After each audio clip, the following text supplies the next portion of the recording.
replicated. Now, at the end of S, we're going to have two copies of the DNA temporarily in that cell. We pass from S to what we call G2, and this is where we finish off the replication.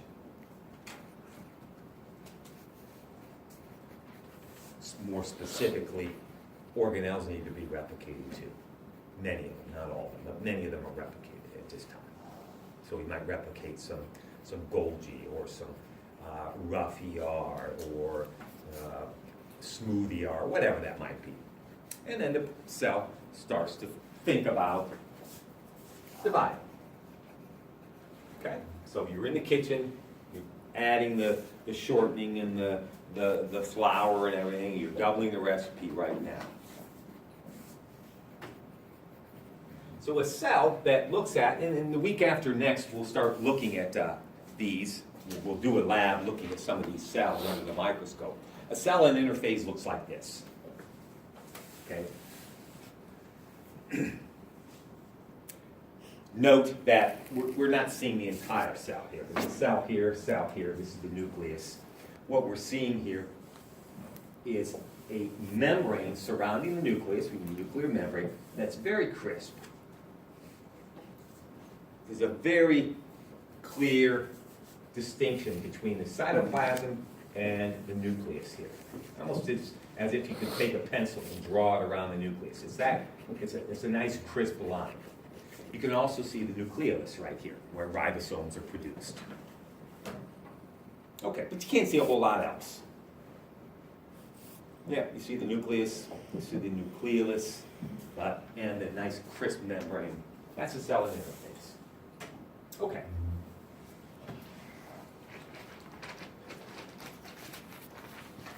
Let's start to divide the contents. So I'm going to go back. I'll come back to this. All right, so we've gone round, longest portion of the cycle. Now we're ready to divide the recipe. And we're going to go into these so-called mitotic phases. These are just subdivisions of mitosis. That's all.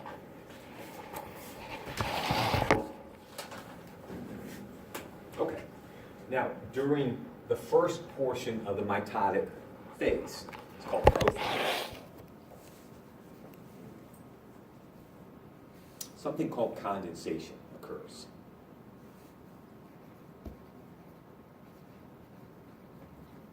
Now, condensation is just a change in the form of the DNA. It changes from what we call chromatin, which is DNA, to chromosomes, which is DNA. We're changing the form. The bottom line is we're changing the form in order to make it easier to separate and divide equally between the two daughter cells. So what we're going to form at the end of prophase is what we call a chromosome. Chromosome is composed of two identical chromatids. Chromatid, copy, chromatid, copy. When was it copied? During prophase? When was the DNA copied? Prophase. When was it copied? It's already been copied. When was this DNA replicated? In interphase? During the S phase of interphase, yeah, that's when we doubled the DNA. So now we're changing the form from chromatin to chromosomes. Something you can actually see. Chromatin you couldn't see. Let's go back. The DNA is here in the chromatin state. You can't see it. It's there, of course. You can't see it. Very diffuse, very spread out, very thin. Now, we're organizing into chromosomes. Now what happens is, the DNA, it's a little bit busy, but don't let it throw you. The DNA is wrapped around what we call histone proteins. So another function of proteins, yet another function of proteins. So these are the proteins right here. I don't care if you remember histone, I don't care. I just want you to see how this happens. So there are proteins that the DNA is wound around. in order to organize it. Histones here, you can see the DNA here is coiled around, and then it's organized and organized, ultimately organized into a chromosome with its two parts, the chromatids, copy, copy. So the idea here is to organize it so it can be separated equally. That's the bottom line. So that's what condensation accomplishes. That's why it's important. We want to separate the DNA. We want copy into this cell, copy into this cell when the time comes. It's going to make it so much easier. This is why I have these strings here. Imagine this is the chromatin in a cell. Two copies. Imagine trying to separate this equally. Equally, it's got to be equal between the two new cells that are going to be produced. Kind of hard to do that, isn't it?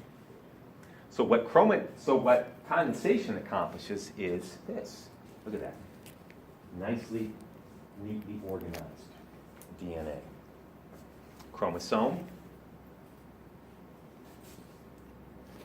Chromatid, chromatid. Copy, copy. There we go. So when the time is right, bink into one cell, bink into another cell, perfect. Equal separation. This, no, forget about it. You got to organize this. That's what condensation is all about. Everybody see it? So that happens during prophase. So now in prophase, a few things we can note. The chromosomes become visible.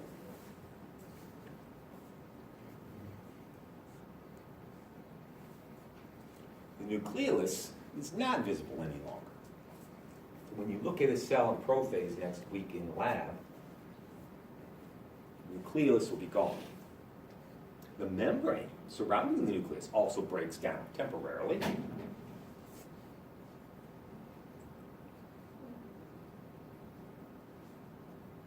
And something called the spindle begins to form.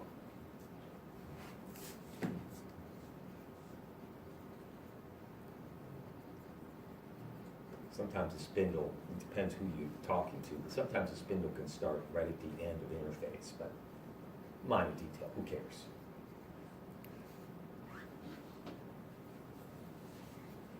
So we have condensation, you have organ, don't think about it condensation like, condensation, dehydration, reaction. Forget about that. This is something different. We're just organizing the DNA with condensation.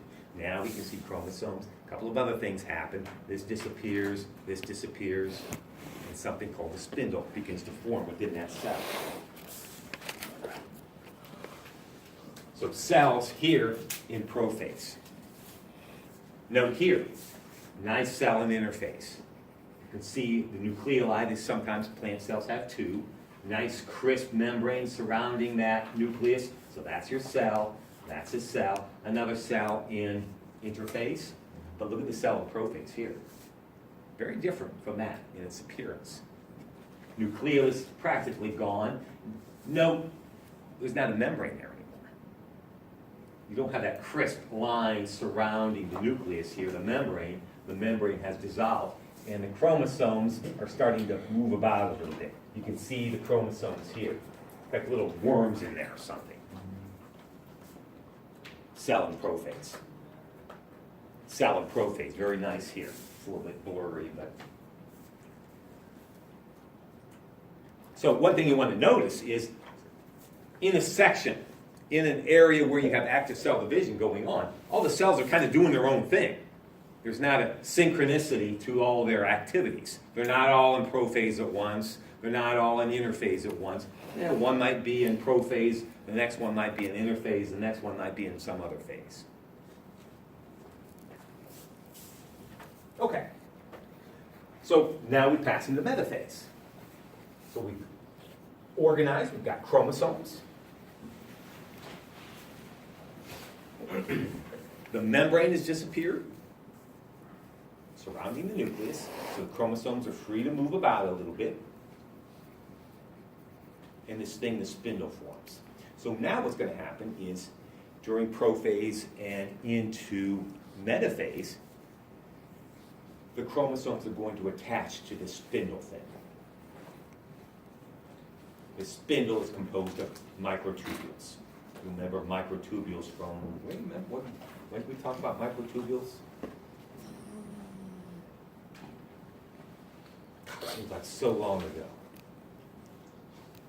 Probably like within the first week or two. No. When did we talk, where did we see microtubules before? What part of the cell?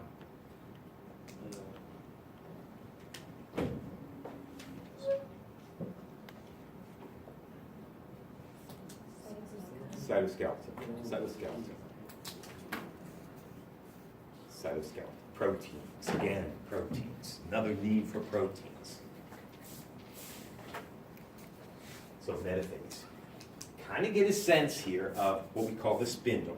So the spindle are microtubules that form from one side of the cell to the other. And the chromosomes attach and they move to the center of the cell, what we might call the equator. If you think about the equator of the Earth as the center, better depiction here. So the spindles here.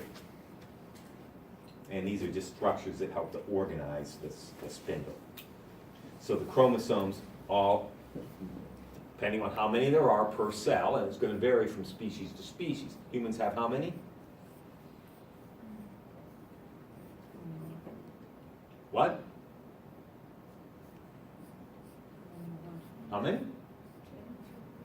23 pair, 46 total, yeah. So it's going to vary from species to species. But note how they align right along the center of the cell. More the same. Sometimes you can see the spindle, sometimes you can't in specimens that you look at. Okay, so condensation, we get rid of the nuclear membrane, nucleolus disappears, and the chromosomes move to the center by attaching to the spindle and move to the center. What do you think is going to happen next?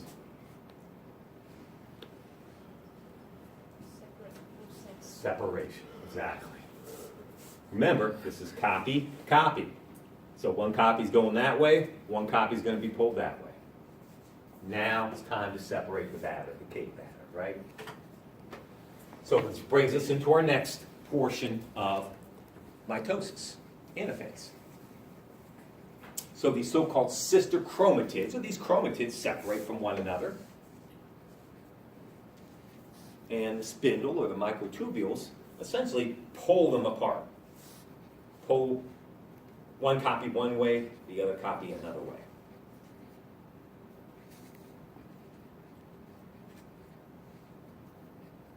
Half that root beer float cake batter goes into one baking pan, half goes into the other. Equal amounts.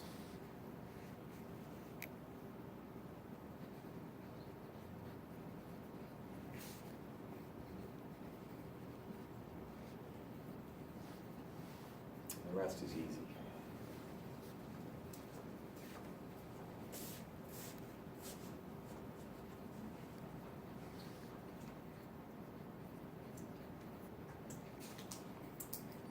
Very good so far. So it's happening, right? Keep in mind, it's happening in all of us right now. Probably has happened billions of times in the time that we've been together so far. So here we go. Yeah. Copy that direction, copy being pulled in that direction. Actual photograph of a plant cell here. More of the same. Okay. Let's wrap it up now.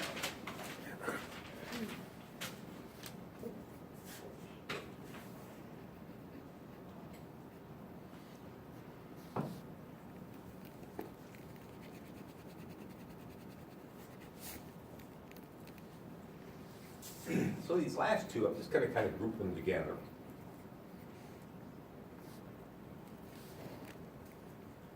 Slide's a little busy, but in telophase, it's just the opposite of prophase. So if you remember what happens in prophase, you don't even have to remember what happens in telophase. It's just the opposite. So in prophase, we saw the spindle appearing, yes. in telophase, it disappears. In prophase, we saw the nuclear membrane disappear. Telophase, it reforms around the DNA. Prophase, we saw chromatin to chromosomes. Telophase is the opposite, chromosomes back to this diffuse, spread out form of the DNA we call the chromatin.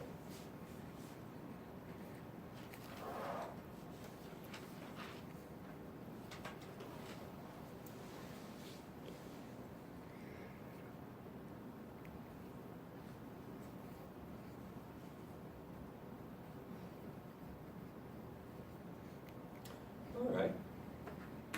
Separated everything. Now we have to separate the two new cells from one another. This can happen one of two